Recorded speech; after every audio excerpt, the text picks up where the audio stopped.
no regrets, no confusion. There'll be no pollution. I'm so thankful I've decided to change my ways. Welcome back to the Leaving Eden podcast. Welcome back to this special episode of the Leaving Eden podcast. My name is Gabrielle Hacohen. And I am cult survivor, cult expert, Sadie Carpenter. How are you doing today, Sadie? I am doing great. I am so excited to get into our interview here and talk about the very recent documentary, Shiny Happy People, which not only talks about some of the dark secrets of the Duggar family, but more importantly discusses the IBLP, the Institute in Basic Life Principles, which is the cult in which the Duggars were involved, and for which 19 Kids and Counting was primarily a PR television show. Yes, and as a special treat, we were able to get a couple of the contributors to the documentary. If you watched it, you'll have seen them both get what I would consider significant screen time, significant interview time. We have Lindsey Williams and we have Chad Harris. Lindsey Williams, she has TikTok and Instagram under Cult Chronicles. That's where you'll know her from. And Chad Harris is on TikTok and Instagram as Archradish. They were both featured quite prominently as IBLP survivors in the Shiny Happy People documentary. And we recorded an interview with both of them in the week after it came out. So we're really excited to share that with you. I know a good deal about the IBLP because it is so similar to the IFB world that I was raised in. So many of the beliefs and the proof texting and the Bible verses are shared between the two groups, but often the end goal or the overarching ideas can be a little bit different. So I'm really happy to have Chad and Lindsey here with us because they know what they're talking about. I've studied the IBLP extensively as an outsider, but these are people who grew up in it, personally met Bill Gothard, and I am sure they have a lot to say. Do you have any before we get into the interview, before I do my whole intro spiel, do you have any general thoughts, just like a general reaction to the documentary? I think my biggest reaction to the documentary is how good of a primer it is for people who know nothing or very little about the IBLP. There were still things that I picked up on for the first time, little details that I caught that I had not caught in all of my research previously, and small surprises and things that I had always suspected and had confirmed by the documentary. So there's plenty there for people who know a lot about the IBLP. But what stood out to me is how well this tells the basic story of what is the IBLP, how is it related to the Duggar family, how does this relate to the Duggar family's reality TV shows. It is such a good overview that nobody would feel lost even if they'd never heard of the topic before, and that there is still extra bonus content for those of us who are familiar with the content. That's what I was really impressed by. I completely agree with you. I remember when we first started doing this show, and you almost had to talk me into doing episodes about the Duggars, because I was like, why is this important? Who cares about this reality TV family? And I think that this is such an excellent primer for why this is actually important and what influence that this has on real people's lives. And I thought that this documentary did a great job of answering all of the questions that I first had when I first started getting involved in the Fundiverse, when we started doing this podcast. I know. I wish we had had this like 3 years ago, because this would have saved me so much time explaining this to you. I mean, and if you want to go back and listen to those old episodes from 2021 and 2022, when we talked about the Duggars family, and those are part of our back catalog. So you can go check those out if this is your first time tuning into the show. My personal thoughts were just general overview. I thought that the documentary was very well done.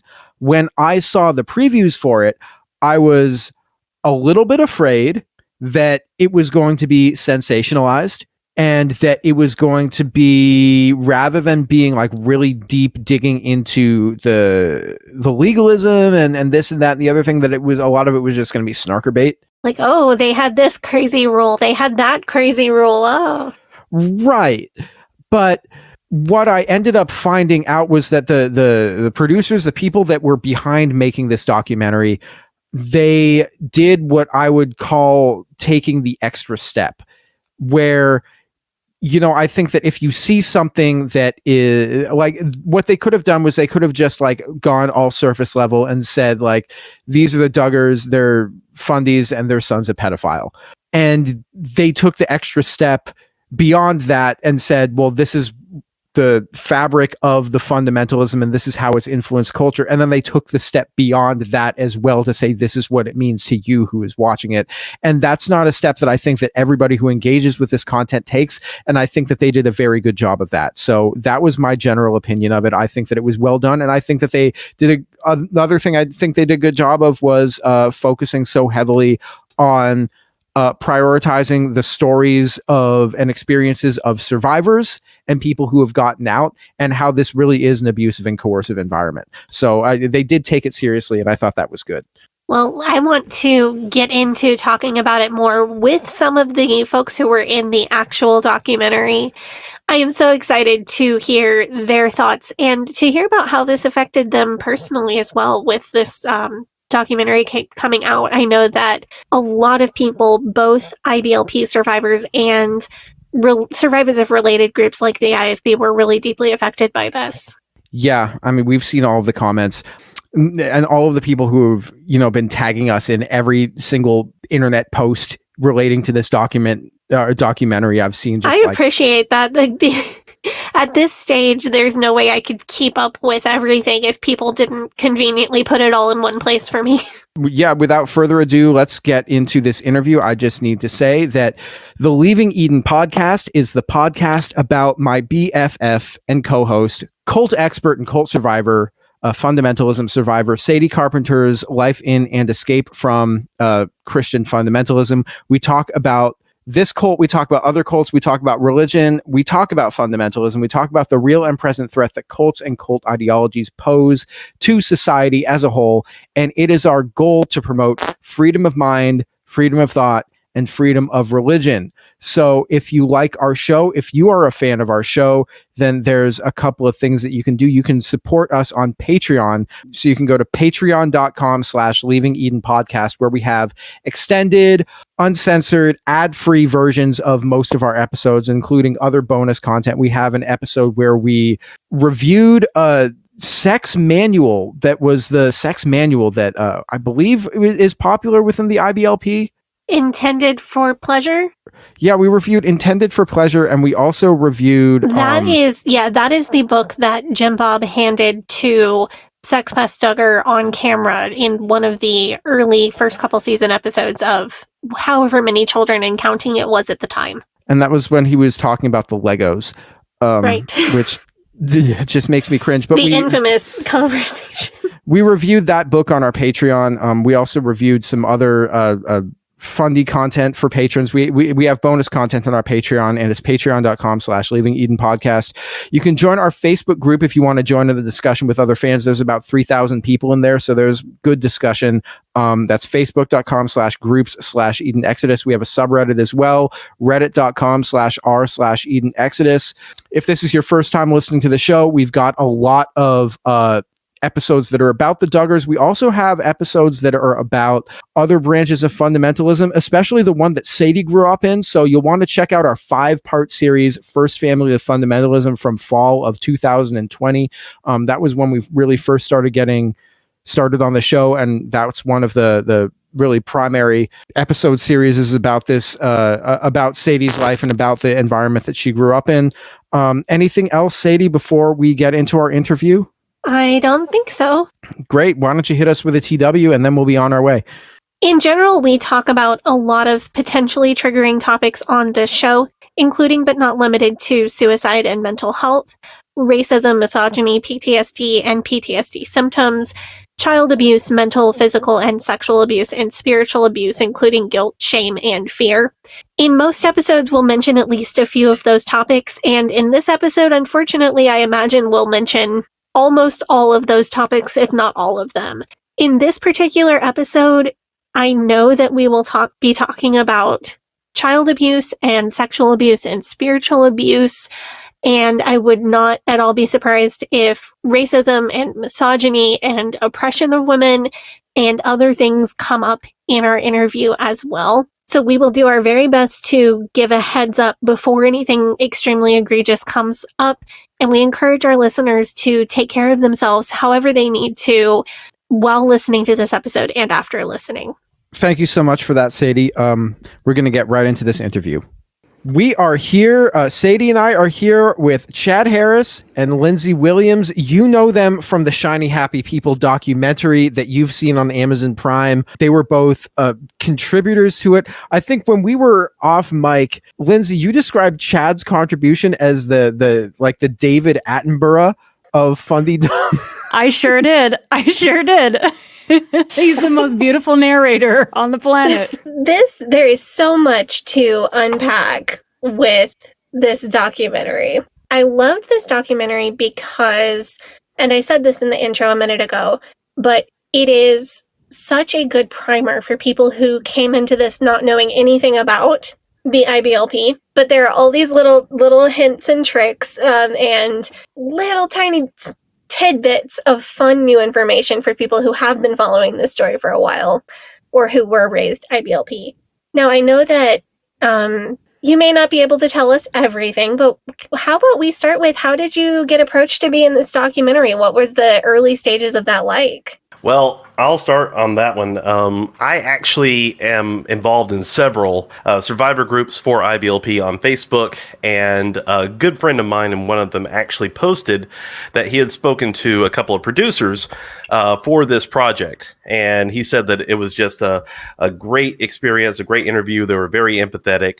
And at that point, I had already been talking about IBLP on TikTok for some time. Under my username Archradish, and I thought, well, I'm already telling the story. I mean, I'd love to talk to them. I'll tell it to anybody who will listen, frankly. So I reached out, and we had a couple of Zoom interviews. This was around late 2020, if I recall correctly. So it was during the pandemic. There was no way any of us were actually going to meet in person. But we had a Zoom interview, and then we had another Zoom interview. And I want to say we had a third Zoom interview after that. It was Olivia Chris, the director, who I mostly talked to. And after the documentary got picked up by Amazon, they said, okay, well, we want you for an in-person interview. So be here at this time and date. And we just kind of went into it from there. And the interview happened back in January of 2022. And I've also been working on it, like behind the scenes, like, providing materials and any questions that, they might have had on the production team and everything, gladly offering up anything that we could. So that was pretty much how I got started in it.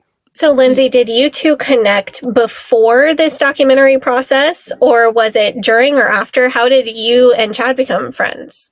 So Chad and I became TikTok friends, I believe, first. Like, we were aware of each other on TikTok, but I also was in these Facebook groups, and I believe this same individual that had posted to Facebook groups saying, hey, there's some people that are interested in potentially doing a documentary, and if anyone wants to talk to them, reach out to this email address. And I saw Chad also say, hey, I talked to them. They were so amazing, and they're really passionate about this project and can kind of vouch for the feelings that he got about it.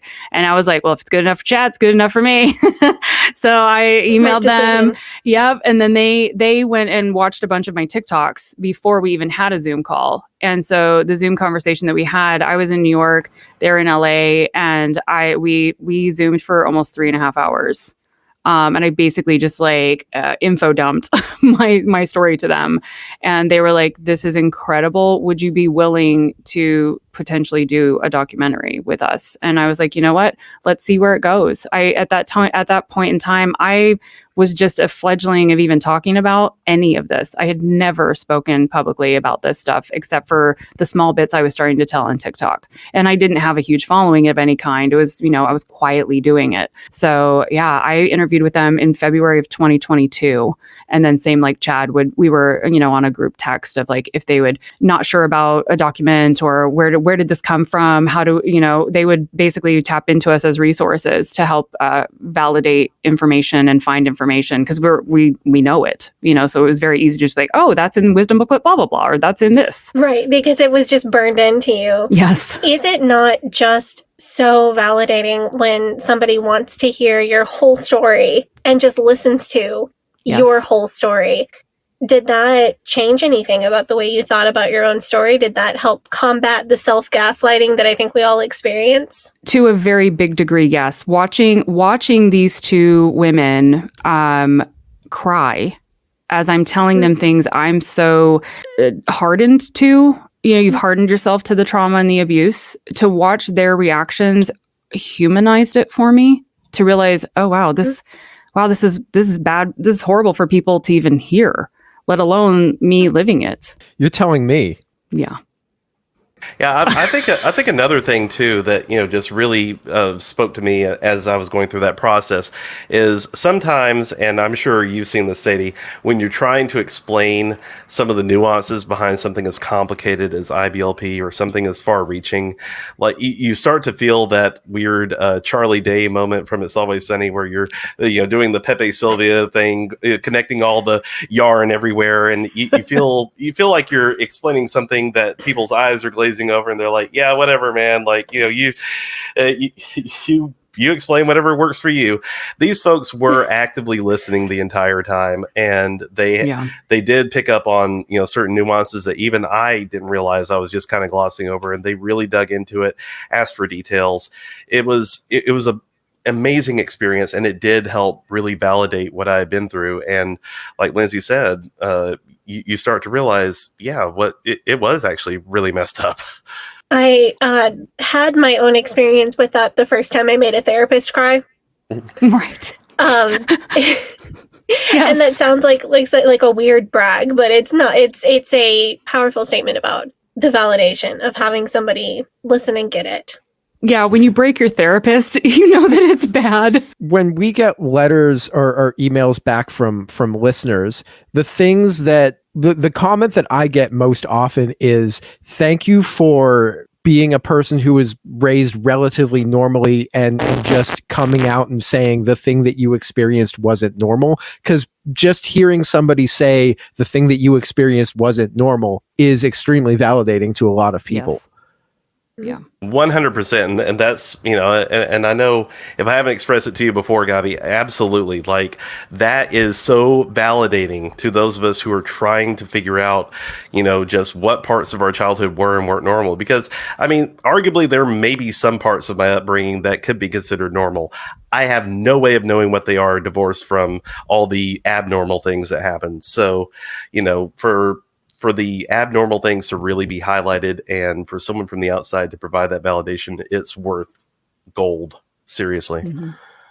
Yeah, when that's your world, when you are raised, the thing about fundamentalism broadly, but especially IBLP, is that it creates an entire world, a prefix worldview, and you don't have influences outside of that. You don't have thoughts outside of that because you are conditioned to not have thoughts, and they provide your thoughts for you. Here are the thoughts that you are allowed to think.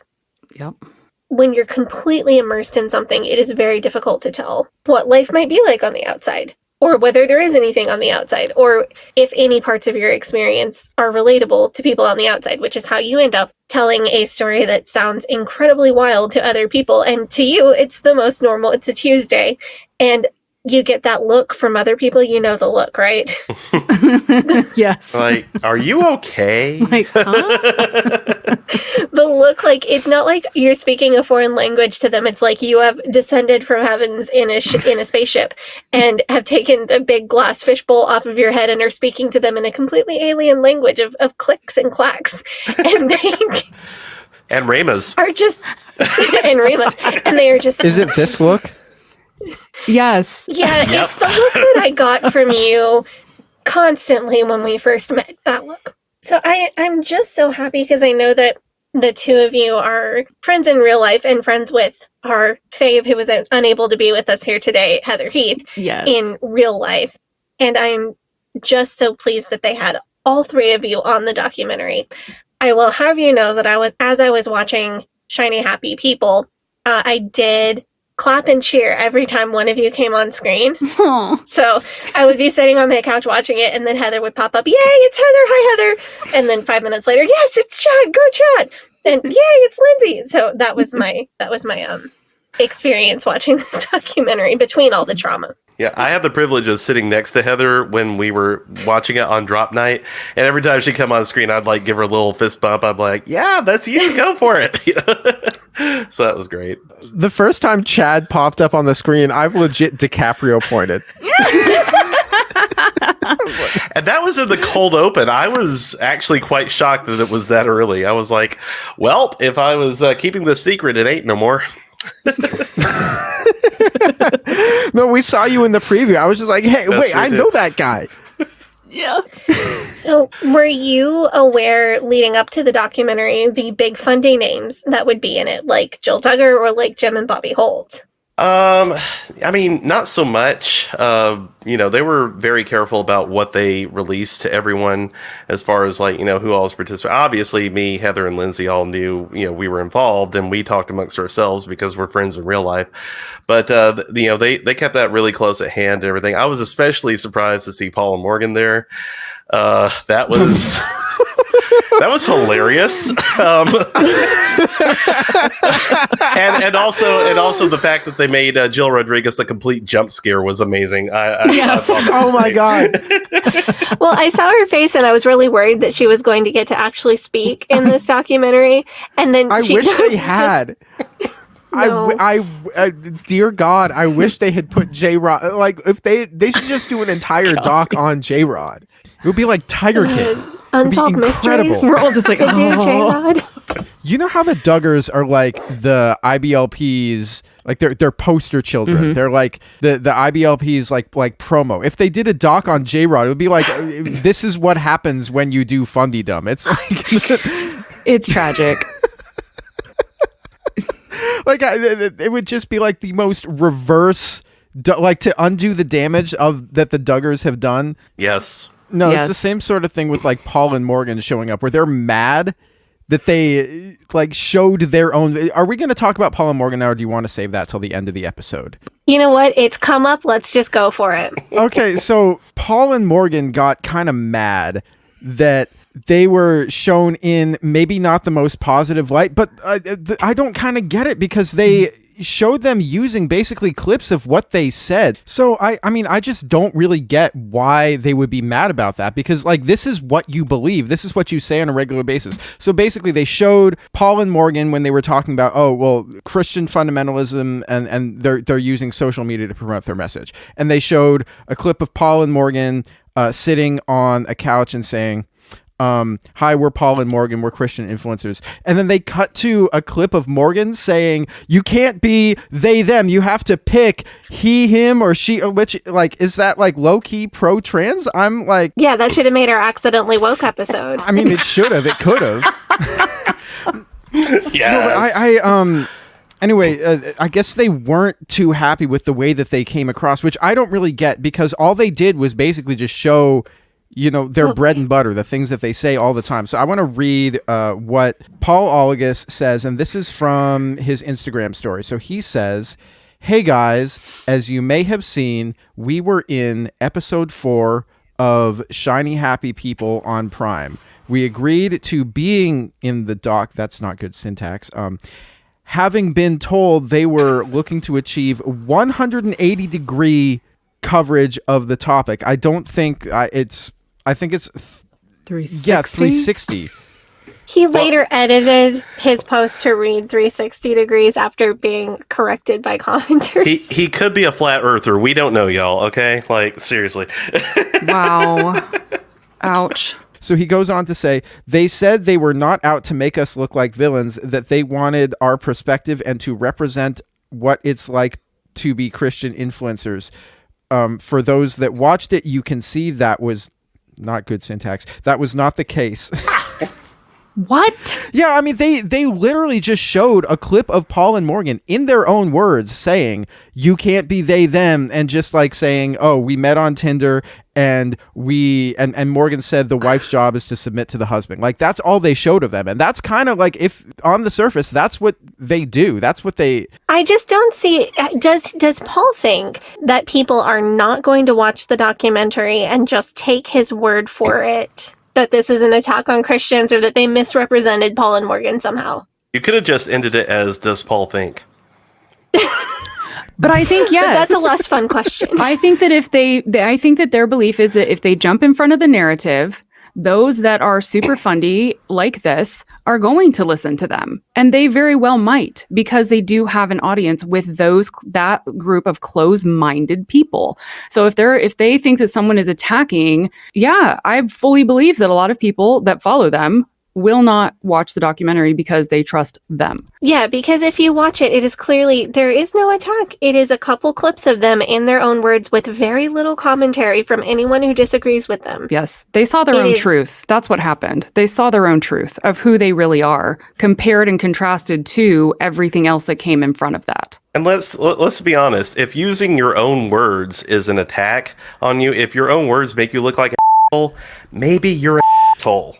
I'm just and maybe saying. your words should stop. I mean, yes. in my opinion, I think they actually kind of went light on Paul and Morgan, because I mean, they pulled a clip of Paul and Morgan saying you can't be, like, saying just that, invalidating trans and queer people and non-binary people. They could have pulled the clip of Paul going on a rant about how mad he was to see so many interracial couples in Rings of Power, because apparently he's like, there's 3 different interracial couples, and after a certain point you have to be doing it on purpose. They're obviously doing this on purpose, and they're woke and bad and whatever the hell these right-wing chuds are saying these days, because they look like total chuds when they came up. Right, or they could have showed anything related to Morgan praying away her mental health issues and deciding that she does not need any further help from the things that were helping her with her issues. It's so sad. So they go on to say that... Oh, there's more? Yeah, there's more. So Paul says they intentionally turned this into an attack on all Christians. What's it? The documentary. Oh. Once again, bad syntax. It came after us and many other Christian YouTubers. Well, they don't use they. Oh. I know somebody who uses its pronouns. It's not unheard I know of. somebody who uses those along with others, yeah. It's not the most common thing, but, you know, those people are out there. Paul goes on to say, it came after us and many other Christian YouTubers, some of which we consider to be close friends and awesome people. We'll be sharing our thoughts in a video this coming week. There's a lot. We look forward to talking with you guys. It's about to go down. He says, it's about to go down. Is there a lot, Paul, though? Like, really, is there a lot? But will it be Paul, concise? Will it make sense? Probably not. What is the down? He threw it on the ground. He's going to smirk us all out of existence. I mean, that's his Instagram face. I don't know if you've ever been attacked by a toothpaste commercial. It's horrifying. By the way, oh my God. Dad.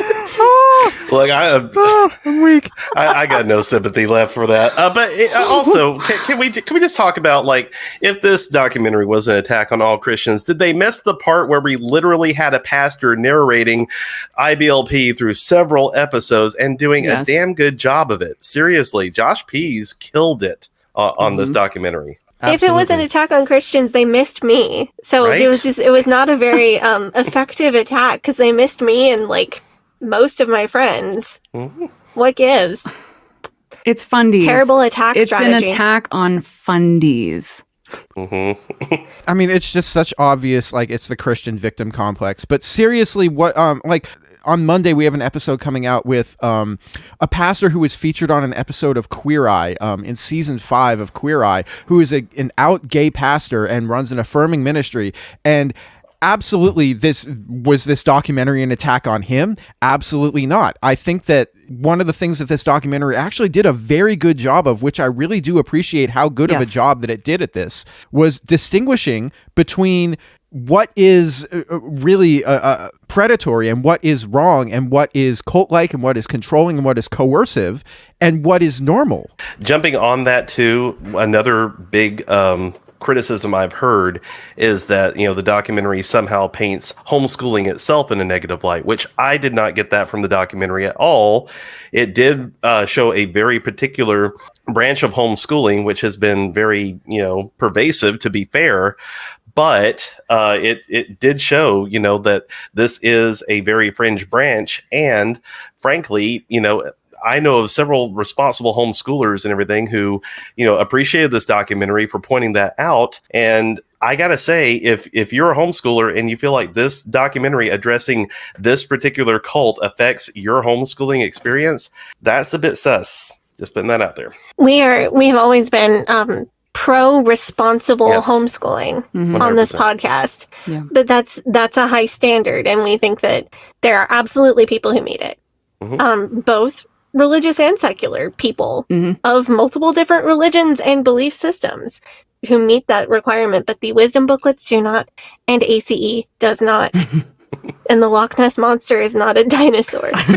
No. A Becca either. No. And Bob Jones and Christ Center Curriculum. Except for the grammar. I stand by Abeka grammar books because I have better grammar than Paul. So therefore, I'm at least doing okay. I mean, I think that it is warranted to say that, like, all of us on this doc that were homeschooled don't have a problem with homeschooling. Like, we respect that homeschooling, there is a place for it. It's just the academic oversight that should happen from the parents is paramount. And I've had so many relatives and friends that were just like, I knew you were homeschooled, but I didn't know you weren't educated. And you're just like, and therein lies the problem. And I would also like to point out here, too, that Eve Edinger in this documentary, they're also on the board for CRHE, Coalition for Responsible Home Education. And so, yeah, they absolutely definitely support that. And I support their work, too. So. Is that not one of the charities that Heather's book gave some proceeds to? Yes. 100%. I thought I remembered that it was. And in the absence of Heather, did you see that her book sold out today? Yes. Yes. Yes. Yes. Congrats, Heather. Congratulations, Heather. And when it is restocked, that book is lovingly abused by Heather Heath. We had one of the funniest interviews we've ever done for this show with her about the release of her book and what's in her book. And buy it, you will love it. The fun thing about that interview was that, like, there were parts of it where, like, when her husband was listening to, he couldn't tell the difference between Sadie and Heather and who was talking. That also. I did notice that.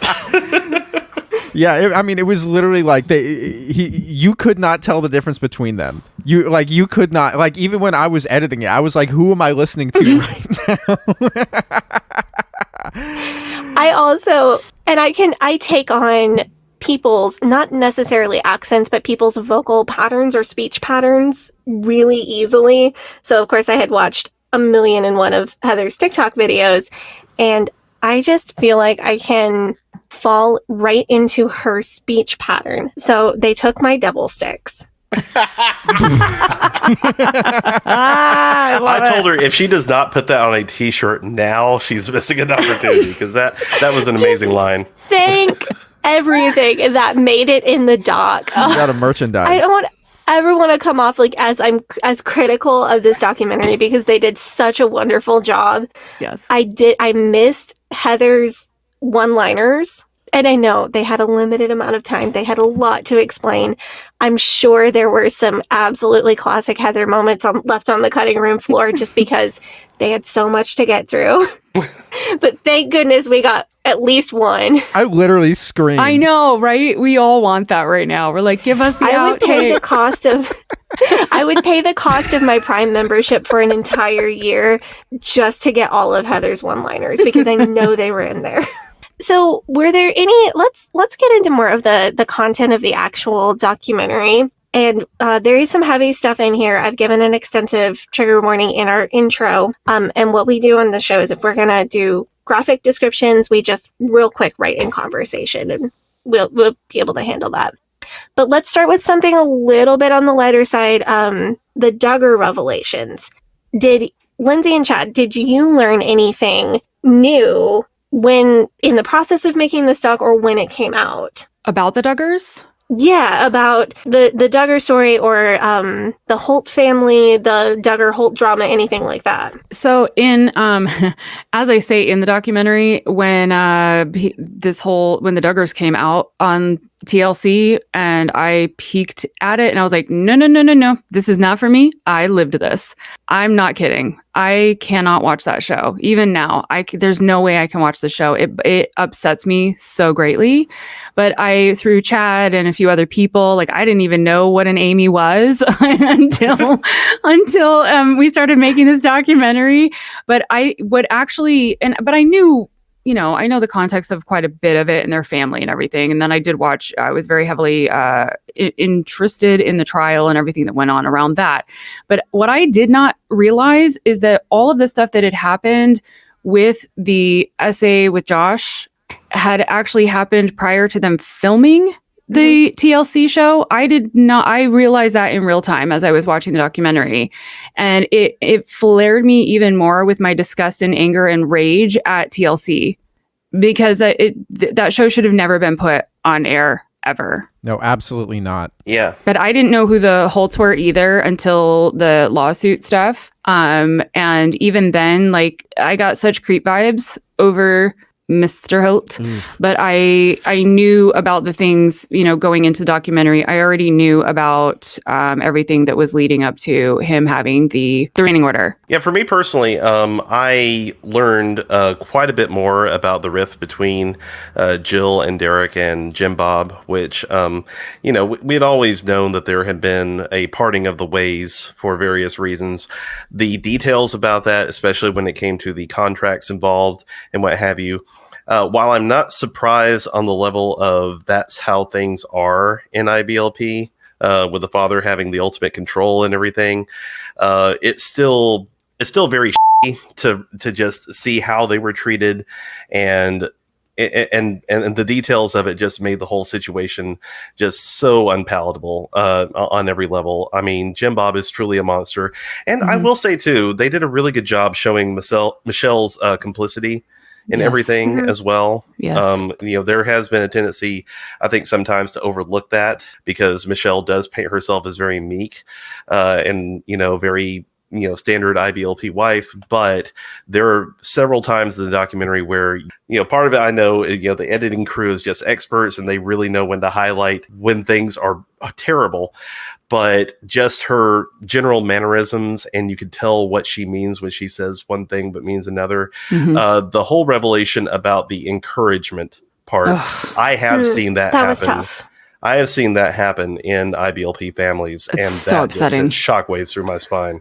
Yeah. That was a tough one. One of the standout moments of this documentary to me, actually, I believe this is in the Holtz interview. They talk about someone used the word molested to describe what Josh had done to young girls.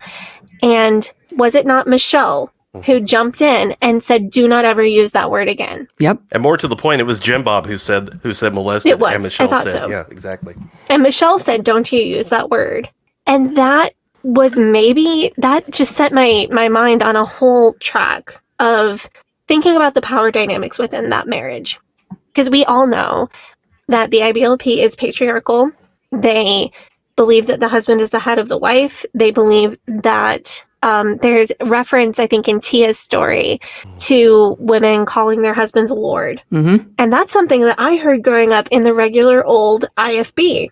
That was something that we really ought to be doing. It's not a requirement, but if you really loved your husband, you'd do this. Women in the IBLP have very few and very regimented avenues to any kind of power. And it's not the kind of power that human beings outside of the IBLP have, whether or not they are women or not. But there are ways for women in the IBLP to gain some power.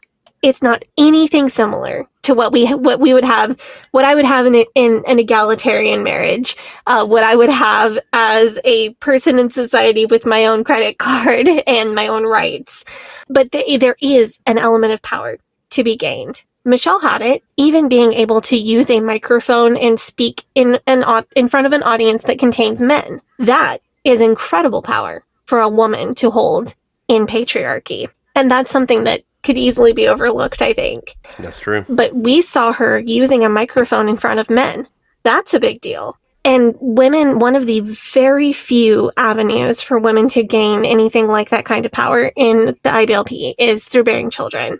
So it would make sense that Michelle was and is someone who has something similar to power because of the number of children that she has borne. I was going to say born and raised, but that's not really accurate, is it? No. So one new piece of information that came out, I think this had been talked about before, was that Jim Bob and Michelle got married when Joe Jackson Duggar, excuse me, and Michelle got married when... That's a cultural reference, fellow homeschoolers.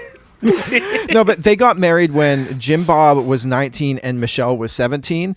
The Holts, however, they started going out. This is the wild part. Nobody's brain was done cooking. Yeah, no one's brain was done cooking, especially not in the Holt family, because Jim Holt was 19 and Bobby Holt was 15, 14, 15. How old was it? Was she? 14. Ugh, yeah, like, yikes. And then he kept digging himself a hole deeper and deeper every time he tried to make light of the situation. Oh, it's just like, stop talking, dude. Stop. And you know why? So bad. You know why, Chad? Because he has never come up against a force other than himself before, because he is a man in patriarchy. He is a man in patriarchy. He has never been questioned like this before. He has never come up against anything that he couldn't personally overcome before. And when he did, like losing a political seat, he blamed it on a kid, a nasty, rotten kid, but he blamed it on a child. He has 100%. Never had to take accountability for anything before. So of course he thinks that he can go on a national streaming show that will be seen by hundreds of thousands, if not millions of people, and say, oh yeah, I met my wife when she was 14. We started dating when she was 14, but it's fine. She looked kind of like an adult. It's like he thinks that that's a perfectly fine thing to say. He's invincible. He believes he's invincible. And there's a reason that he thinks that. Exactly.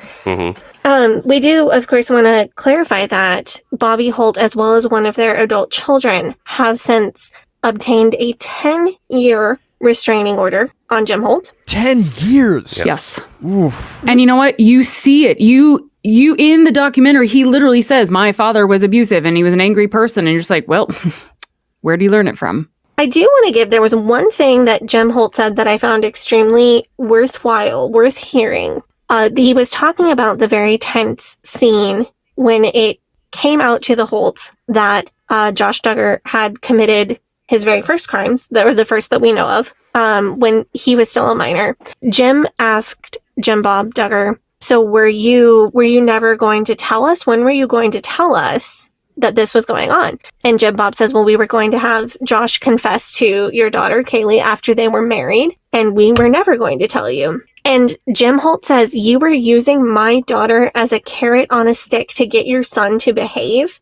Jim Holt, flawed as he is, has this one little tiny flash of, wait, my daughter is a person, and you are using her as bait to get this person to be good?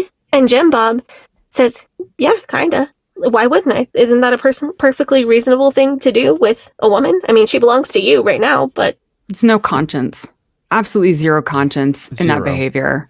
That is when Jim Holt has so much more conscience than you do in an interaction. It's bad. It's a bad day for you. And it really does speak to the transactional nature of courtship, doesn't it? You know, the whole idea that these parents are pulling the strings over their, adult children's lives. And it's just sickening to me, that this was presented as the perfect system. Like, understand, to everybody listening, everything, this was what we were told was God's preferred way to keep things like this from happening. And it was used to enable things like this happening. So on that note, I want to talk maybe a little bit about Jill and Derek. This was a topic that came up back in, I want to say January, February, when we talked about Ginger's book, Becoming Free Indeed, where she talked about how she got married to Jeremy, and that was basically her ticket out of the IBLP. Yeah, and basically her sister, Jessa, had done the same thing with Ben Seawald, and also it seems, I guess, like Jill did sort of the same thing with Derek Dillard, where basically, because Derek was somebody who was picked out by Jim Bob, essentially, to marry his daughter, and then they got married, and then he basically became Jill's ticket out. So who else knows somebody who has done that in real life? Because I do. Right here. Yep. Yeah. Yep. I have known non-famous real life people who have basically brokered a marriage between two people who may or may not have been in love for the express purpose of getting out. And sometimes, like all arranged marriages, because we are not completely anti, cultural concepts of arranged marriage, when there is consent. Two college friends of mine from Pensacola had arranged marriages, and they are currently happy. Many people are not. There must be complete informed consent between the people and involved in this marriage. But there are people who essentially broker marriages between themselves and another fundy kid because they've been able to have enough chaperoned, whispered conversations in deeply coded language to know that both of them want to get a little further out than they are now. Yep. And they get married having never had a truly private conversation, but knowing just enough about the other person to know this person is going to be a stepping stone to get me a little bit further than I am now, and maybe to a place where I can handle my life. And some of those people ended up in love and having a healthy marriage. And of course, a lot of them don't. A very unwise person once said that, in a room of 1,000 people, if there are two rebels, they will always find each other. And if those of you who didn't pick up on that, Bill Gothard actually said That's that. That's a Gothard quote. Yeah, exactly. Although Jack Hyles also said it. He probably stole it from Gothard. You know what? rather than the other way Seriously, they steal from each other all the time. Nobody has an original thought in fundamentalism, honestly. No. But yeah, I feel like we're kind of living proof of that too. So maybe they did get that one right. But to John, good effect. Here's the thing. When I was growing up, I always wanted to find the rebels because they sounded like they were having such a good time and I was left out. And I would go around looking for them and I could not find them. You had to go north of Montgomery. We were up there. I was so frustrated because, I wanted to be the bad kid. I wanted to go hang out with the rebels, but nobody wanted to be a rebel with me because I was the preacher's kid. Oh, yeah. And now I finally found you and my heart is full. Would you have been kissing girls, smoking cigarettes, all those bad things that you shouldn't be doing? Yes. Yeah. Listen to rock music. Steven. Rock and or roll. I have made it abundantly clear that if I had had the opportunity in 2007, I would have been a full Avenged Sevenfold goth girl. Love it. Nice. I love it. Now I just have to wait for the tour this fall to try to get some of my own back. Your purple hair looks great. She's ready. I need the fingerless gloves. I need the mismatched Chuck Taylors. I need the mismatched striped knee-high socks. And a little bit of glitter on the eyelids. I actually did that look for a friend's themed birthday party this year. And I looked at it and I was like, you know what? Actually, this is a look. I can live with this. So now that we've talked about finding the rebels and being so glad we found each other, why don't we go take up our offering real quick? When we come back, I do want to dive into some of the darker elements of this documentary. I do want to talk about it. I think that'll be a good place for anybody who needs to skip. And then we'll come back with a little more of the happy side at the end. Does that sound good to everyone? Sounds good. Okay, Perfect. let's do it. Hey, Sadie here. If this is your first time listening to the Leaving Eden podcast, make sure you go back and check out episode 57. It's a primer episode for new listeners. That episode tells my personal story and gives you all the terms and information that you'll need to know going forward. Also, check out our cult true crime series, The First Family of Fundamentalism, so that you can get the whole cult story. If you like our show, you can support us by joining our Patreon, where we have extended and uncensored episodes as well as other bonus content available. You can also join in the discussion in our Facebook group. That group is called Eden Exodus. Tell a friend, tell a family member, tell your worst enemy. The Leaving Eden podcast is a fully independent podcast, and we really appreciate your support. Now, back to the show. Okay, we are back from our break. This is the part where we are going to talk about some of the abuse that was very graphically depicted in the documentary. So we're going to come back with that, and then we're going to transition back to much more fun topics and have some more laughter. Our listeners that need to skip this part are more than welcome to do so. You know, we always support you doing that. We are going to put a timestamp in the description of this episode so you know when it's safe to come back when we are having fun again. But I want to talk about a couple of things that came up in this documentary. One of them is the very graphic spanking demonstrations that we saw. That was tough for a lot of people. What were your feelings seeing that on screen? That was the moment that broke the Chad. That one gotcha. Yeah, I was doing pretty good up to that point, and I had never seen that demonstration be done before. My understanding is it was a pretty exclusive, session in the whole conference. So to see it being played out on stage brought a lot of visceral reactions from me, and I had to pause and immediately just take a moment to breathe and recenter myself at that point because, and I'll just go ahead and say it, as I was watching that whole ritual play out, it felt almost word for word the same as what I went through growing up. And at one point, I saw my dad's face flash up there where that pastor was. Welcome to PTSD. We have cookies and really, really nice support groups, of which this is one. No, I'm really sorry that you experienced that. I've seen the video of Michael Pearl just brutally beating a doll before. I've seen those, so I assumed that would come up in the documentary. So I was very steeled for it and ready. I was not ready for the video that involved an actual human child. And that was about the second toughest, I think, thing for me in the documentary. Yeah, it was full-on exposure therapy that we all went through watching that. If you have been harmed or addressed in that way ever in your life, I mean, you were addressing it right there in the moment. And it broke the Chad. It completely shattered the Lindsey.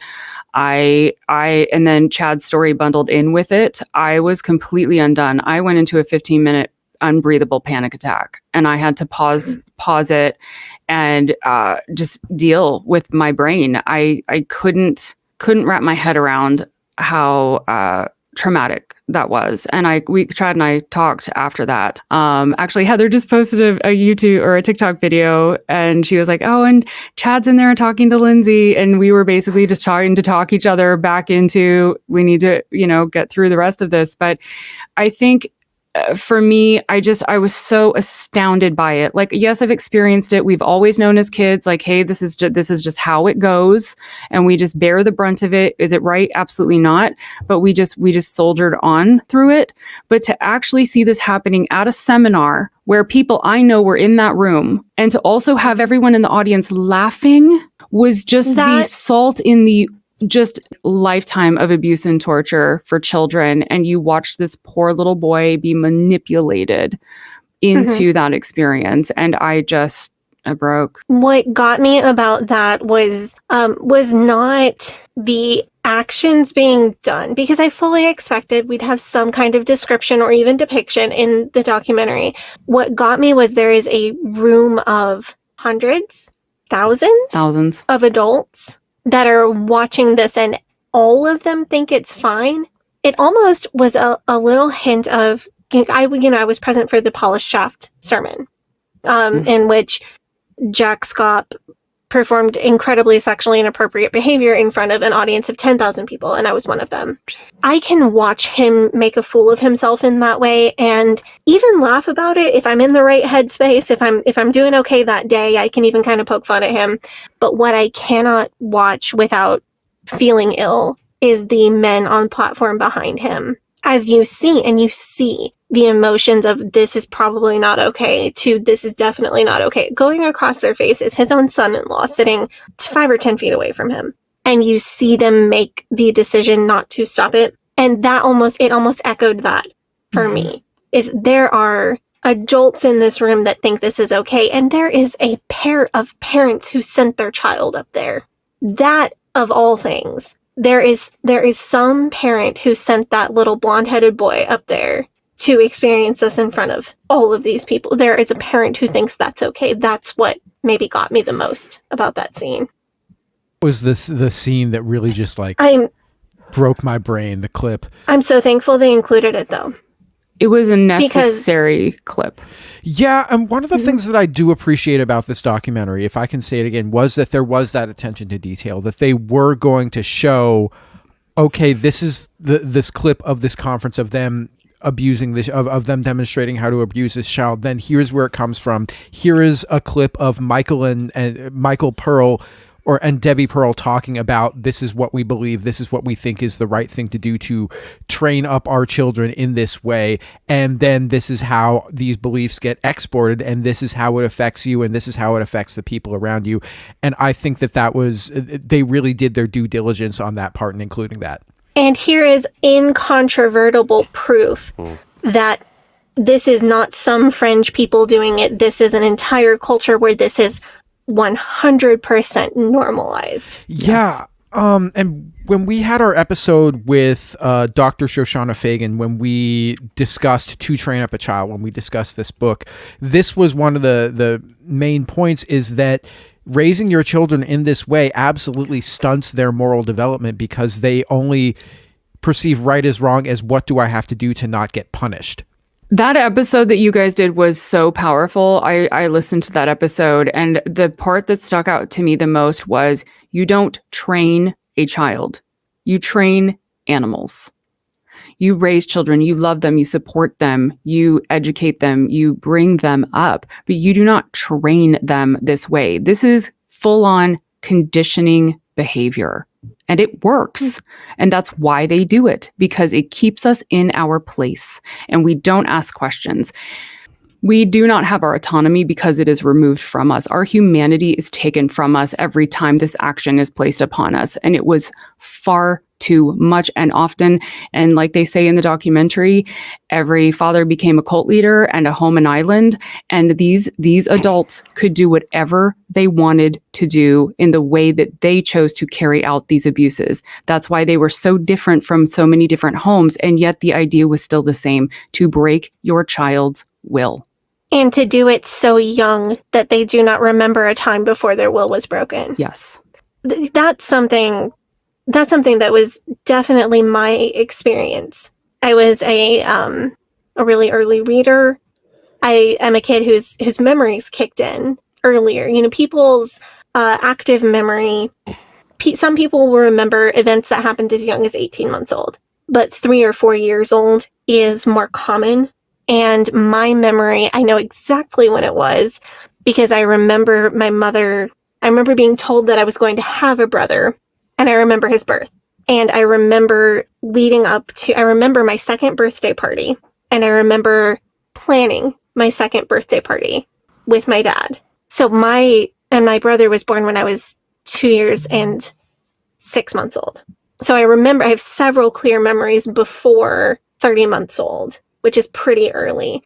But even with that, I do not remember a time pre-spirit broken, because I was that young. Mm. And my parents were exceptionally gentle for fundies.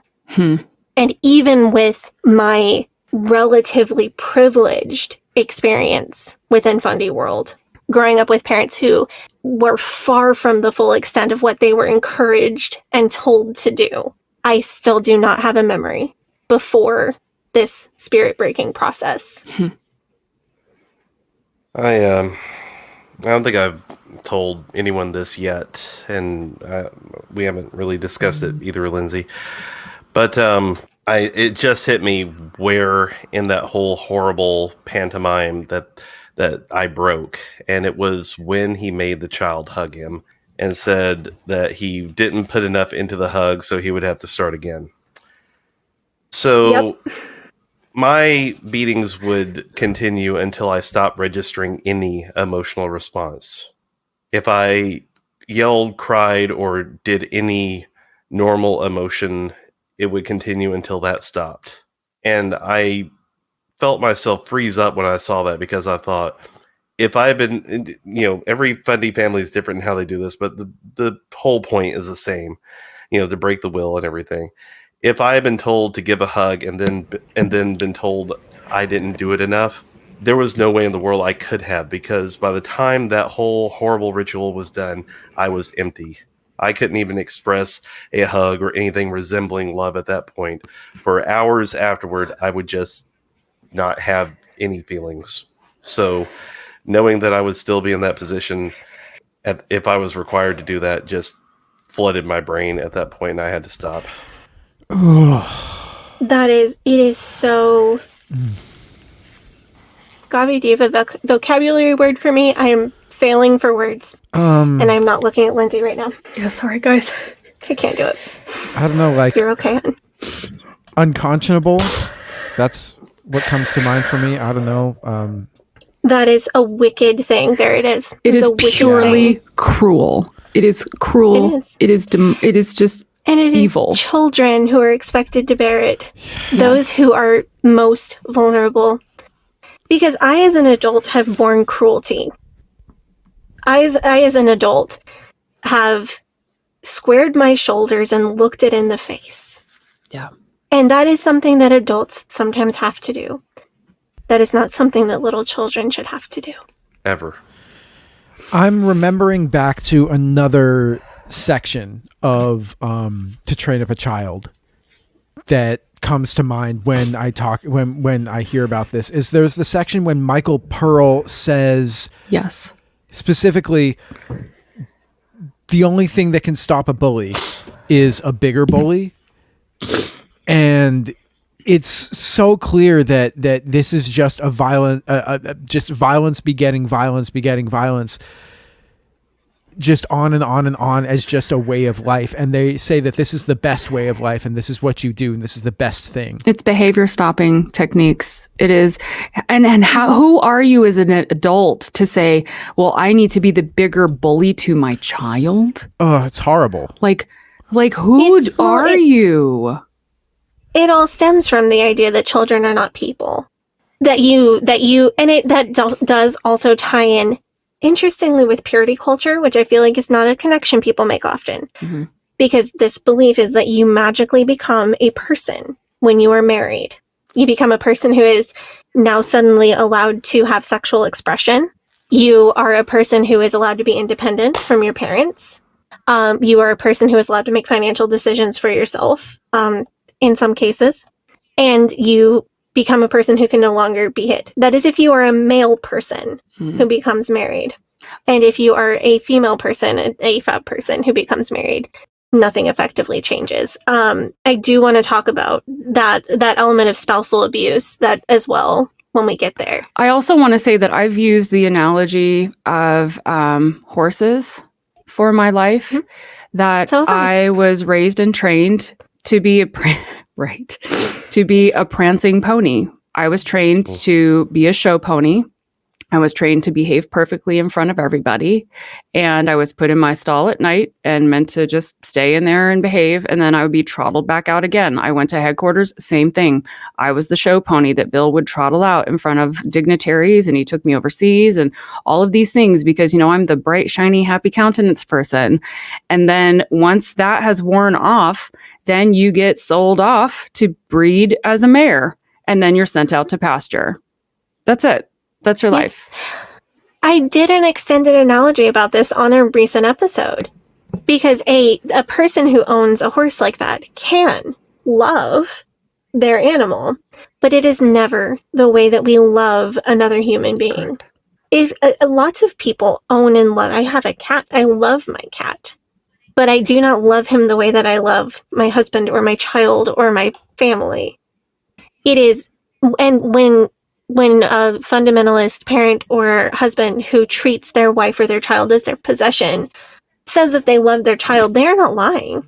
They believe that they love their wife or their child that they treat as a possession, but it is not the kind of love that an autonomous human gives to another autonomous human. Mm-hmm. Well, to go back to Train Up a Child, which is the book that all of these teachings come from, having read this book, you know, there are several times in this book when Michael Pearl literally compares training a child to training a horse or training an animal. That is the analogy that they choose to use. So Sadie, Lindsey, I mean, your read on this, they would absolutely say, yes, that is exactly what we're doing. So I said that this description of the depiction of spanking was the second worst thing that got me about this documentary. The worst one that got me was the talk of spanking women, spouses, Yes. and marital rape. So Chad, I had the moment that you had of a flashback. The flashback that I instantly had was being a preteen teenager and praying that God would send me one of those nice husbands who doesn't hit you. Same, Sadie. Same. The specific little subset of the IFB that I grew up in, it was not everyone spanks their wife, and it was not everyone does marital rape, but it was half of people do, 25% of people do. We don't really know. We don't ask. What a man does in his own house is his own business. And I remember the impression that I got was you do not know until your wedding night if you get one of those or not. Nope. Because you can ask, but he doesn't have to tell you the truth. And you pray to God when you pray for your future husband. And please, if it be your will, and if it be your will not to test me in this way, please send me one of the nice ones who doesn't hit or rape. And if the one that you get sent is not one of those, then that's God's test that he had ordained for you. So that was my moment of I was there again. I would always pray that I would get someone who was kind. That was always my prayer. Please give me a man who will be kind. Yeah, a man who would be perfectly justified to give you a spanking because your dinner wasn't good. But a man who would so kindly refrain as to not do so. Yeah. Out of the goodness of his heart. That I wouldn't be someone that he felt he needed to hit. And that you would have the ability to perform so perfectly that he wouldn't need to hit. Yeah. And that it just brought back the pressures of that world. Like Lindsey, you were talking about being a show pony. Yep. The pressure of, if I can continue to perform perfectly forever, then maybe I can have an okay life. Yes. And what can I do to ensure that I will always be able to perform perfectly? And I feel like, and I'm 19 and I feel like I'm burning out, but I can't burn out. And how am I going to continue to keep up this pace so that I can continue to perform so I don't get what's coming to me? Yeah. If I don't. Exactly. I love you, Sadie. That was just. I do. I just feel you Drop right my now fidget. so deeply. So that was, Chad, that was my moment of, I was all of a sudden just completely transformed, like in body and mind and geographical location to, I was there again. Exposure therapy. It never fails. I mean, I've talked about it with so many people, and I've talked about it with my therapist. I've talked about it with just, yay therapy. Yay therapy. Seriously, like I would not be here but for therapy. I've talked about it so much with people, but it never fails to just really hit home whenever I hear people mention that, like, basic human kindness and what should be expected of humanity, like person to person, being a luxury in how we were brought up and being something that we felt we didn't deserve. It just floors me every time. But there was one thing I remember from our conversation, Lindsey, even though a lot of that was a blur and I was still panicking at that point. But I do remember saying, ultimately, though, we never truly broke. Those of us who got out, those of us who made lives for ourselves, those of us who became our authentic selves, they didn't beat it out of us. We found it, and we held on to it, and we're here to tell the story about it. And that's why you're one of my besties, Chad. Same. I am searching for something on my phone to see if I have it on here. I wrote... There it is. I'm going to send this to both of you when we get off the call. You can read the whole thing. Okay. But this is a note that I wrote in my last few weeks at Hiles Anderson. And I've never shared this on the podcast. You look at my handwriting. If you know anything about handwriting analysis, it'll say a fuck ton to you. I'm sure at least one of you does. That seems like me. You. Yeah. I've seen it. You look at this. You tell me what you think. You'll be pretty interested, I think. I'm not going to read the whole thing because this is not my moment. It's yours. But the last line is, "You will not break my spirit." It's more of a journal entry than anything else. Just as I was so close to completely breaking. Yeah. I would have been barely 20, just turned 20 when I wrote that. I'll send you the whole thing and I'll be happy to have you take a look at it. It says, I thought I was fully broken. I thought I was fully surrendered to God. I thought I had given up everything that I could possibly give to be the person I was supposed to be. But there was always a fire. There's always a fire in there that I couldn't put out. Same. I feel you, sweetheart. Yes. And thank you for trusting that to me. I can't wait to read it. Same. Absolutely. I've not showed it to any ex-culty I feel friends, honored. But I feel like you're the right people and it's the right moment. What you're saying about the handwriting, I'm really curious to see that. Chad can testify to this. That when we met each other in January because we filmed a little bit more for the documentary, and we brought our journals with us because we thought that maybe we would need to maybe read an excerpt, because there's like your story just now, like there's a lot in there where you find your little nuggets of power, or how I did still know that something about this was not right. And there was a time where there's not time to go into it, but I was in a situation after going from headquarters down to the Oklahoma City Training Center. I was banished from the almighty shiny, building on the hill. And I went down to Oklahoma as a punishment, and the training center there. And it was abysmal. And my handwriting reduced to the tiniest handwriting, because what I realized rereading these journals is that I had reduced myself so small that I didn't even think that I could utter larger letters on a page. It's ironic because the fundies, what do they hate more than almost anything else is the Big Bang Theory, right? Evolution. And it's almost like we all just jettisoned anything that we thought we couldn't take with us in the quest to being the perfect person, the right person, and God's perfect will and all of that. You jettison things. You cut your sandbags that are supposed to keep your hot air balloon down. You throw out everything you can bear to throw out, and you squish yourself down so small that it's almost the size of an atom of what is left of you, and what is this empty shell of a person that you're piloting around from the one little bit left of you in your mind.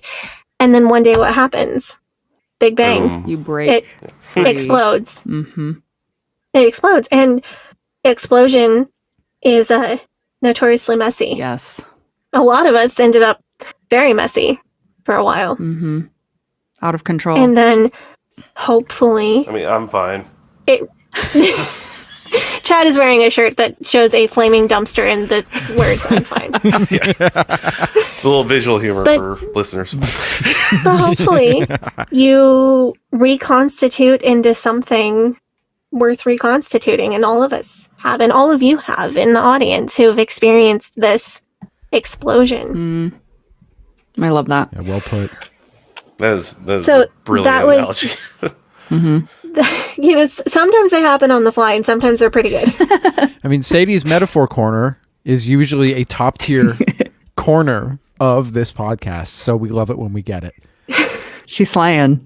It's me with the metaphors and Heather with the one-liners. Devil sticks. This is why we can't meet in person, because who knows what might happen. No, it will legitimately just be too powerful. Just it can never happen. Oh, yeah. Also, on the topic of Heather, I just want to say that her hair did look fantastic in the doc. All y'all's hair looked real good.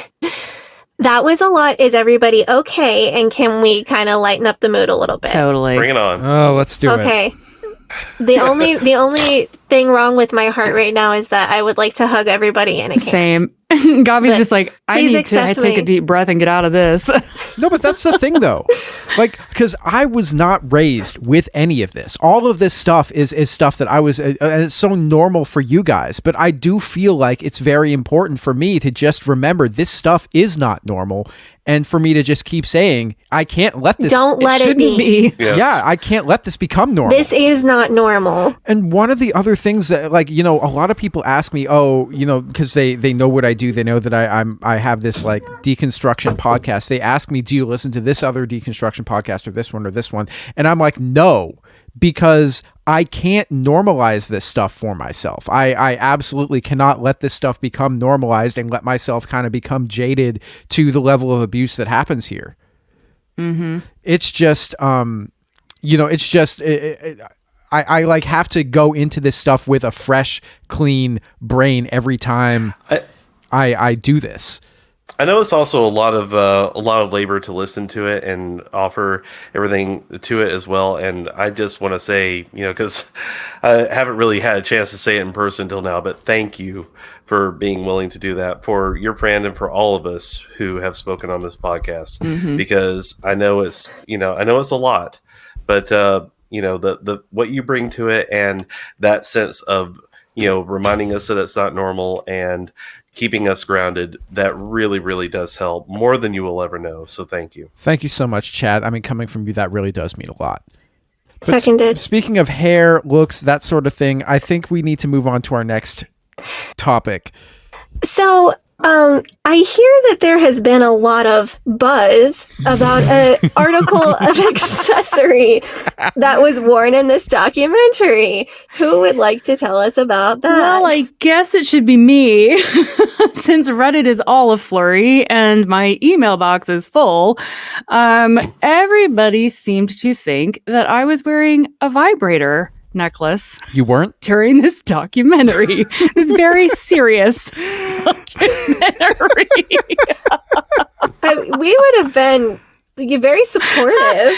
You know, we try to be sex positive on this Yeah. podcast. and- Respect. But it cracks me up because everyone's like, and I didn't know this, but they were like, "Is that a vibe?" And I'm thinking, "Yeah, it's totally a vibe. It's like, a vibe as in, for like, sure. it's cool what I wore." Yeah.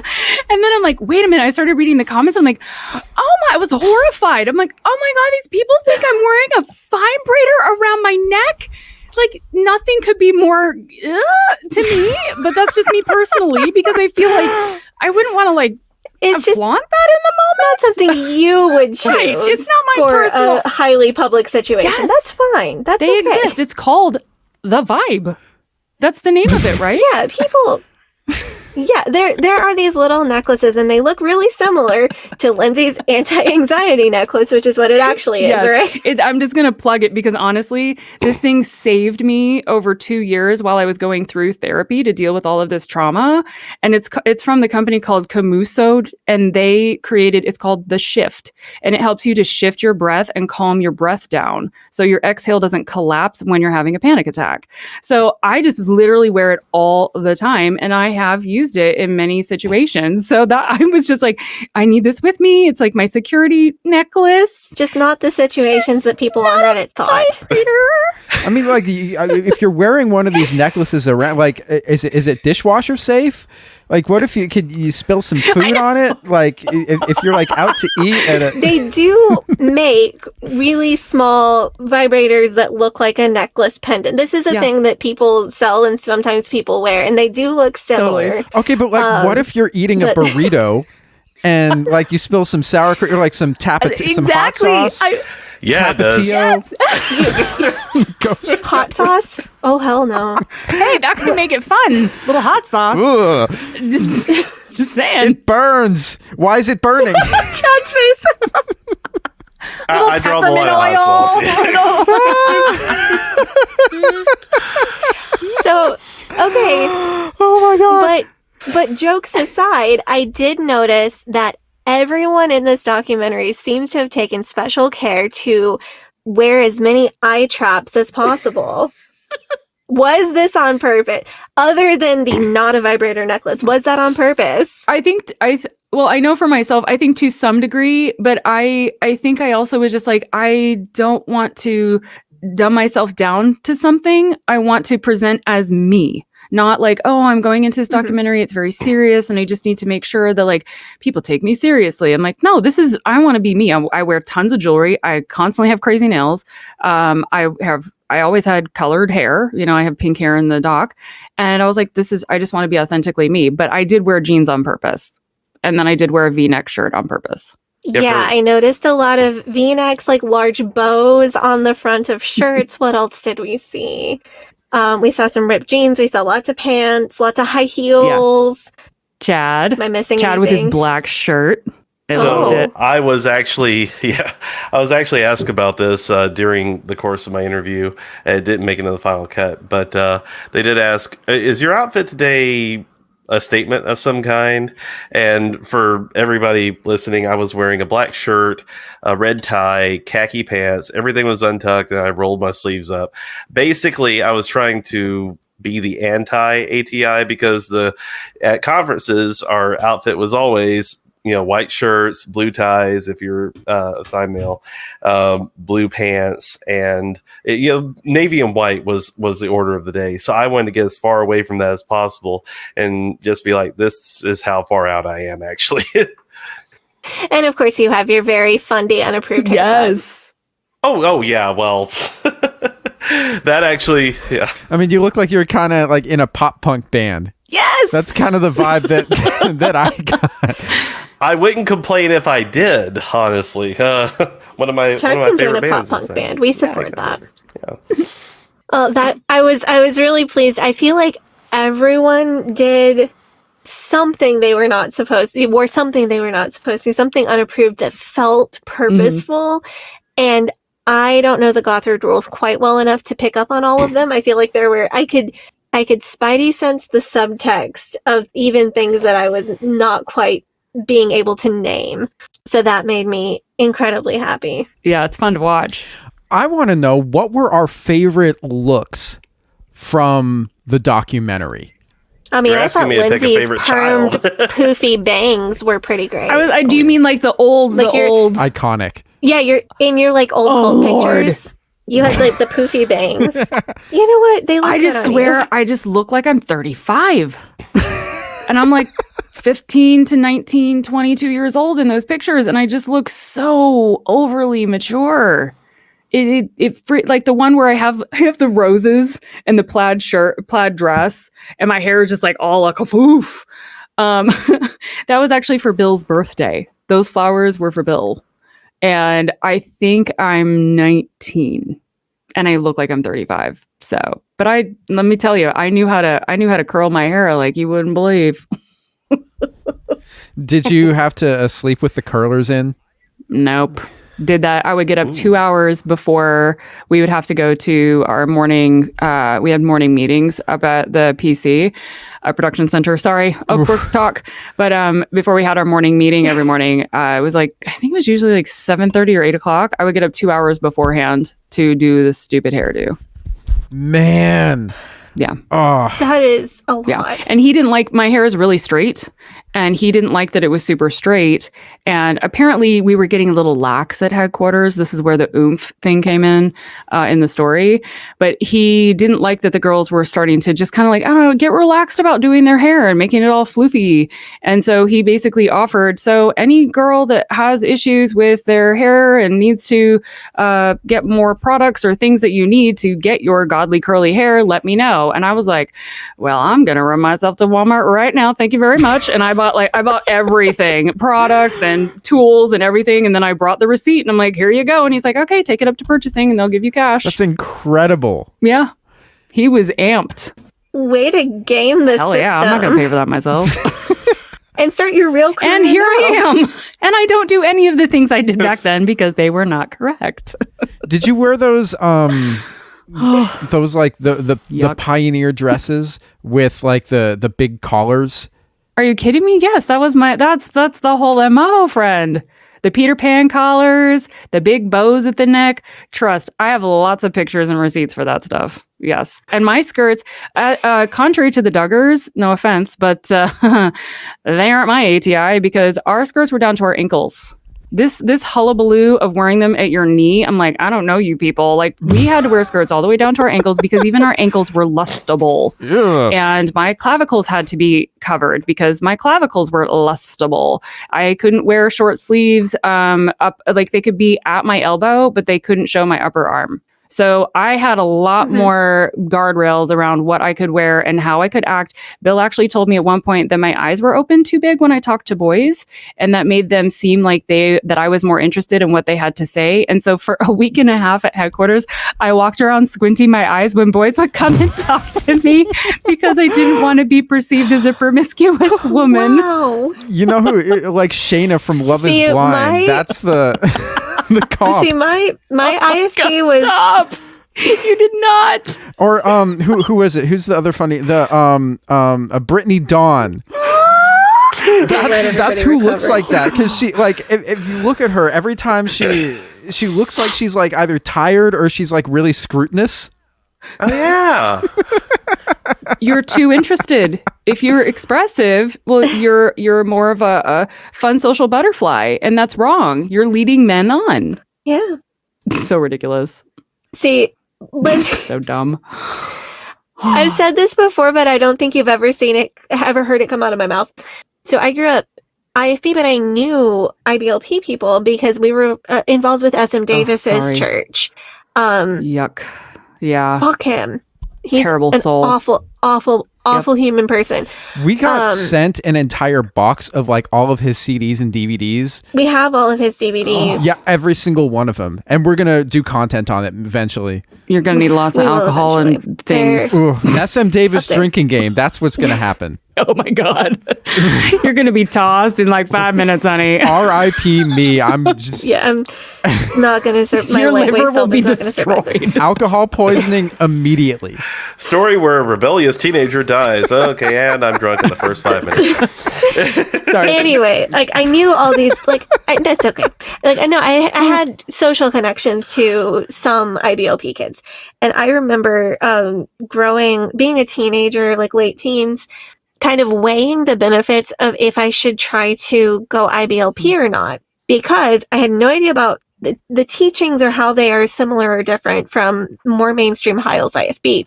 But what I knew is that IBLP girls had to have T-length skirts.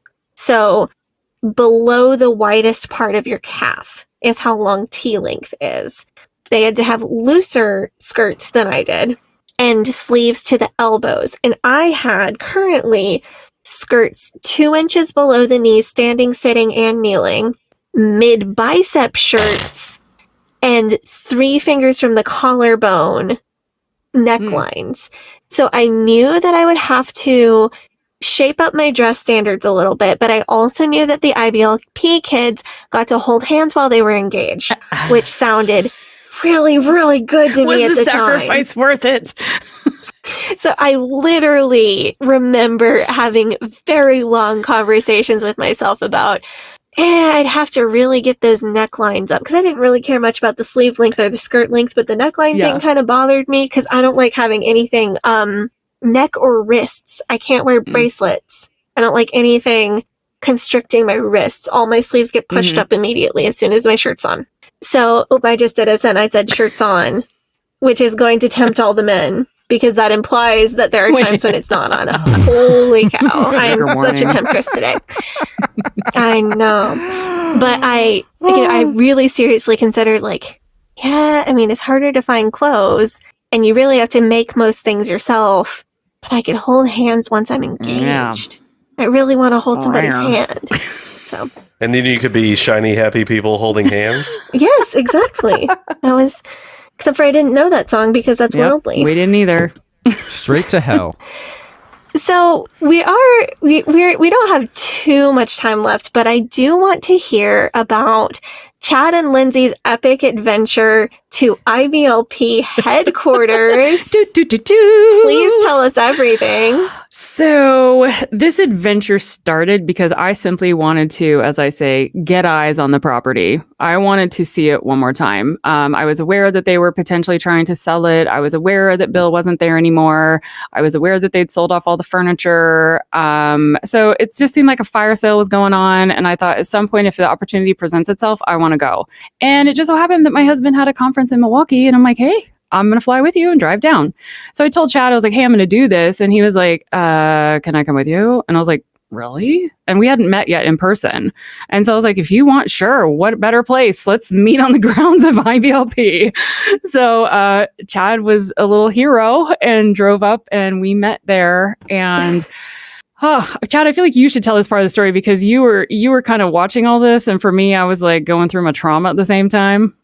I would like to start by saying that when we did finally meet, you pulled up in a Maserati, which I will never not tell that detail. Hell yeah. Yeah, there was a reason for it. Like there was a whole mix up at the rental agency and everything. They gave him a discounted upgrade as a whole thing. So Lindsey comes pulled up in a Maserati, and my first thought is, okay, so we're doing this clandestine. We're low key. No one's going to see us coming, right? So, I want to know what you were listening to when you pulled up. Oh, do you want to know? Oh yeah. Do you want? Yes. Well, when we were pulling up, running up that hill. Hell yeah. Kate Bush. Let's go. Yes. Let's go. Oh, shush. That is. Don't you? You're that like, really? works. No, that's a good soundtrack. It just came on the radio, or on I had my iPod in, but iPod. Wow. Oh my gosh, how old am I? Spotify was on. But yeah, that was playing as we were like pulling up and seeing the big production center. Which we pulled up, and the first thing I noticed was there were no identifying signs anywhere on the property that identified it as IBLP. They clearly had been there before. They're gone now. Like, everything's been taken down. The buildings are still very much there. So there are a few no trespassing signs on some of the buildings across from the production center. But the main production center does not have those. We parked in the parking lot. I'm looking around at like some of this old furniture and just utter broken shit that they have laid out in the loading dock area. And Lindsey, as I'm looking over this, Lindsey's over there. She is already pulling on doors. Okay, like she goes straight to it. I'm still planning an attack. She is full on berserker mode. So this is like Eric Andre. That's what I'm yes. Don't let me in. It's just it's so weird to go back to something like that because I was there for almost 3 years in like a pivotal, not pivotal, but like a strong point in my life where I'm like, this made such an impact on me. And I was just like, I felt this feeling like I deserve to go in here. Like, I don't, you almost feel like you kind of own the place in a weird way, even though you don't. And I went to open the door and there were like locks on it. And I was like, oh, and then I was like, wait a minute, I did not come all this way to just go get back in that car. And I went and I tried, I was like, maybe the loading dock is open. And sure enough, I turned the knob and it opened. And I looked at Chad and I'm like, you coming with me? And he's like, yeah, I'll follow you. You're going to do this. And I'm like, in we go. And it was almost like a horror film because it is empty. There is almost nothing in there and there's almost nobody in there. And we're just like, hello, hi, anybody there? Like, as we just walk through, and I told Chad, I'm like, we're just going to act like I'm just like giving you a tour of the place. And I'm just going to, not act like it, but I'm literally giving you a tour. And so if someone stumbles upon us, what are you guys doing in here? It's like, well, door was open. Here we are giving you a tour. And to paint the picture, I'm just dressed in, just regular street clothes, like button-up shirt, but I'm clearly not IBLP approved. I'm with Lindsey, who at this point has pink hair and is wearing pants and has, a big old hat on and everything. Like, we are very clearly not ATI people at this point. I've got like sparkle rainbow shoes on and a bright sweater and crazy black nails and jewelry everywhere and black frame glasses, which weren't allowed on women because, it distracts from your countenance somehow. I don't understand. And then the big old hat. Eye trap for sure. Oh, hell yeah. I was a full eye trap. I had my tightest jeans on, let me tell you. And also, like, you're the two of you together, and your body language probably doesn't exactly scream married couple with 14 children. And neither one of you is wearing, ostentatious wedding ring or anything like that. Just me. To try to... Chad wasn't though. No, it's how did Chad and Lindsey die? Oh, they broke into an abandoned cult headquarters.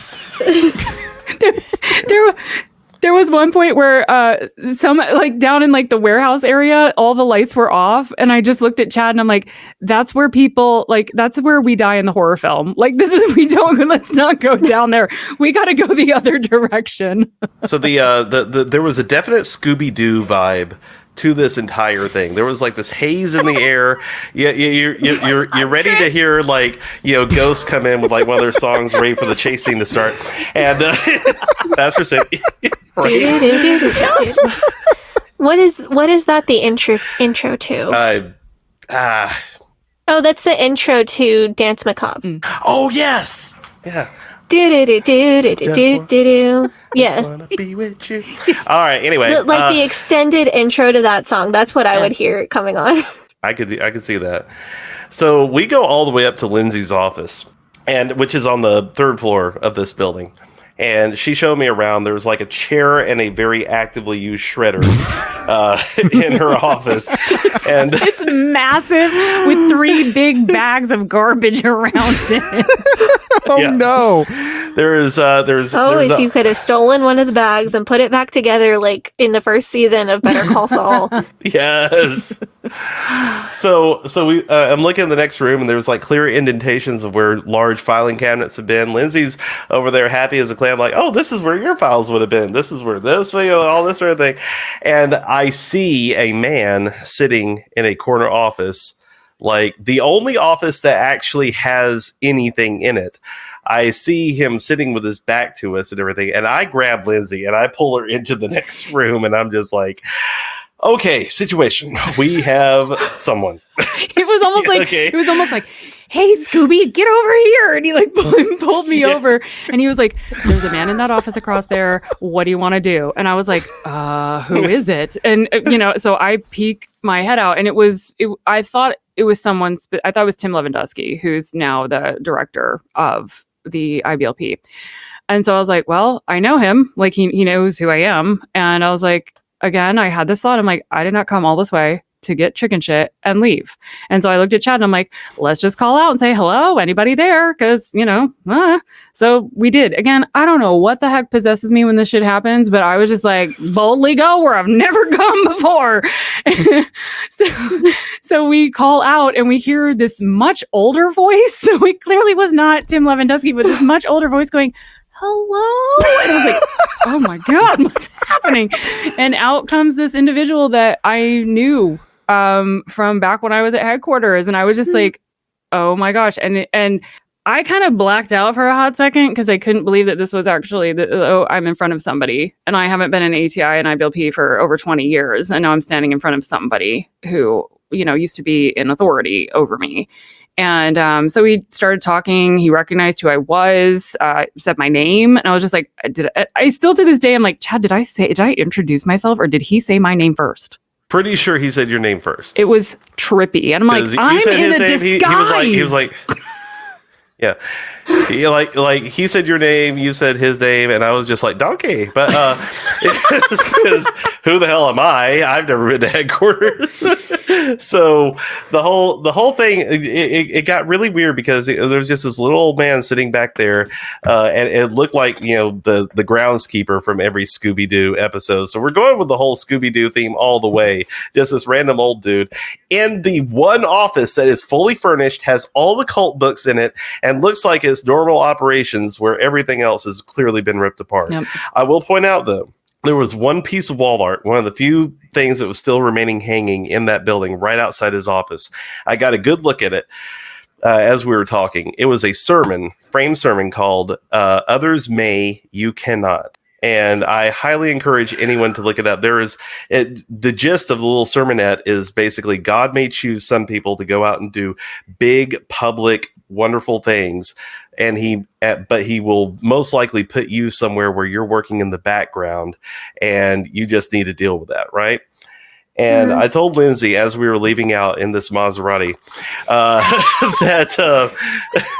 that for all the ostentatiousness that IBLP had and, still wants to claim to this day, and all the, big fancy conferences that Bill had where he stood up in front of people, and as much as they tried to relegate us to the background, especially people like Lindsey, who worked at headquarters, basically they were building their empire on our backs.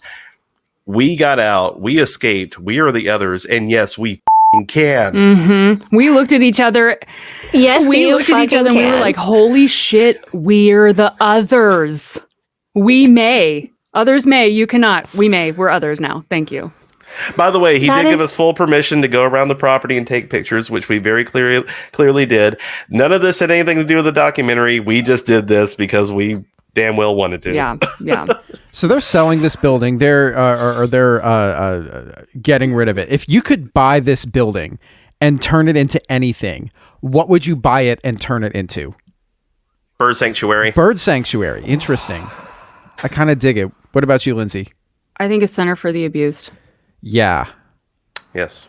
I like that. Mm-hmm. And right now there have been talks about it, or there have been, from what we've discovered online, there's like a nursing home that's kind of interested, or like a senior living facility. And I think it would be so apropos to like let Bill go and, stay there in his final days, if that happens. Poetic justice.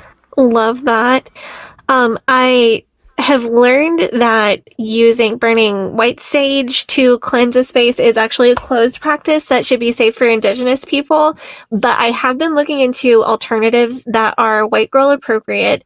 I know that lavender is one, and there are some other alternatives. So I cannot offer to sage that building, but I have a lot of shit that I can come burn and like try to cleanse the aura, whatever it becomes. I would say next. raise it to the ground. Like just tear it down. I could accidentally drop my or let's all go and be those little atoms that explode, and we'll just all stand around it and we'll mind meld the thing into the ground. I will offer, I will like stand 50 feet away and let the actual IBLP people do that, but I'll just like send you my mental energy to like supercharge somebody else. We've already said, like, if they do end up like destroying these buildings, I want to find the construction company, and I want to ask them if I can go in there and sledgehammer. Please let me have a day where I can just like go ham in that building, or push the plunger if they blow it up. Yes, yes. Let me. But you also ought to you should get to take home like a broken piece of it. It's like having a piece of the Berlin Wall, I think that would be taking bad juju home. I don't want anything to do with that place. Oh. Nope. I have the trauma memories. See. I don't need a rock or a piece of glass for it. See, yeah, I'll bring it home and send it to you, Sadie. You can hold on to it for me. Oh, I'll take it. This whole closet is full of sketchy. I would bring you stuff. a piece of red carpet. Oh yeah. Yeah. You know what? I would happily accept a piece of it. I like to keep all my stuff in one place where it's like not interacted with by my kid. But other than that, I kind of like taking on the dark energies of my cult memorabilia. It's like your what is that movie where they have all the relics, all the evil relics? The Conjuring. The Conjuring, where they have that room full of evil relics. I feel like that's what your little closet is. Yeah, that's what I'm trying to make it into. Well, Chad, I think you got one of the best lines in the documentary, although of course everybody's words were wonderful. But you said that all we had to do was talk. You got them running scared. That actually came about from a conversation I had with Heather Heath one time, where we were talking about this in regards to her book. And it just hit me at that point. I was like, the one thing that has worked in dealing with this cult, in trying to take it down and trying to lessen its influence, is shining a light and just telling exactly what happened. They can't deal with that. They have spent so much time and energy silencing people who wanted to tell their stories and never addressing anything amongst themselves, never admitting to themselves that they were wrong. So in order to bring them down, we have to realize, those of us who got out, we have the power to do it. All we have to do is talk and say what happened, when it happened, and that it was wrong. And so far, that's been working. And little by little, it's taken us a long time. A lot of us have been talking for years, as you well know. But one thing that I said over and over during this documentary as it was playing and I watched it for the first time is they listened. The cast and crew of this documentary did listen to our stories. They did it justice. They backed up every claim we made with the words of IBLP themselves. And that is huge. The more light we shed on things like this, and this is why things like your podcast are so important, because simply stating what happened is powerful in and of itself. And that is the best weapon we have against these cults. Stop. I'm the only one. Now it's going to be my turn to cry. No, I think it's such a gift to be able to be an IFB survivor and stand in solidarity with those of you who survived IBLP. I don't ever want to conflate them as the same group, because so many rules and so many traumatic teachings and toxic teachings are held in common. But this is your moment. This is Heather's moment and Eve's moment and all of y'all's moment. But I'm so happy that we get to be the support staff for this one. And if I don't know how much you've seen in our podcast Facebook group, but we have people from all sorts of different backgrounds who related to one thing in the documentary or related to this thing and that thing, and who are all listening and all believing you and all hearing you and all supporting you. Thank you guys so much for speaking out. It's a great feeling. Thank you so much. Thank you. Yeah. Thank you so much for being here on our show and for sharing such a important time with us. I really appreciate your vulnerability and your hilarity and everything else that you brought to our recording and shared with our audience. Guys, it's been so incredible. I find that these conversations are actually more healing for me than so many other things that I've, tried to do to feel better. It's amazing when you meet other support staff, as you call it. Like we are adjacent, in these traumas. And I just really appreciate, again, even as Chad echoed, But old rolling river of time healed me in too many days. No regrets, no confusion, there'll be no pollution. I'm so thankful I've decided to change my ways. I'm so thankful I decided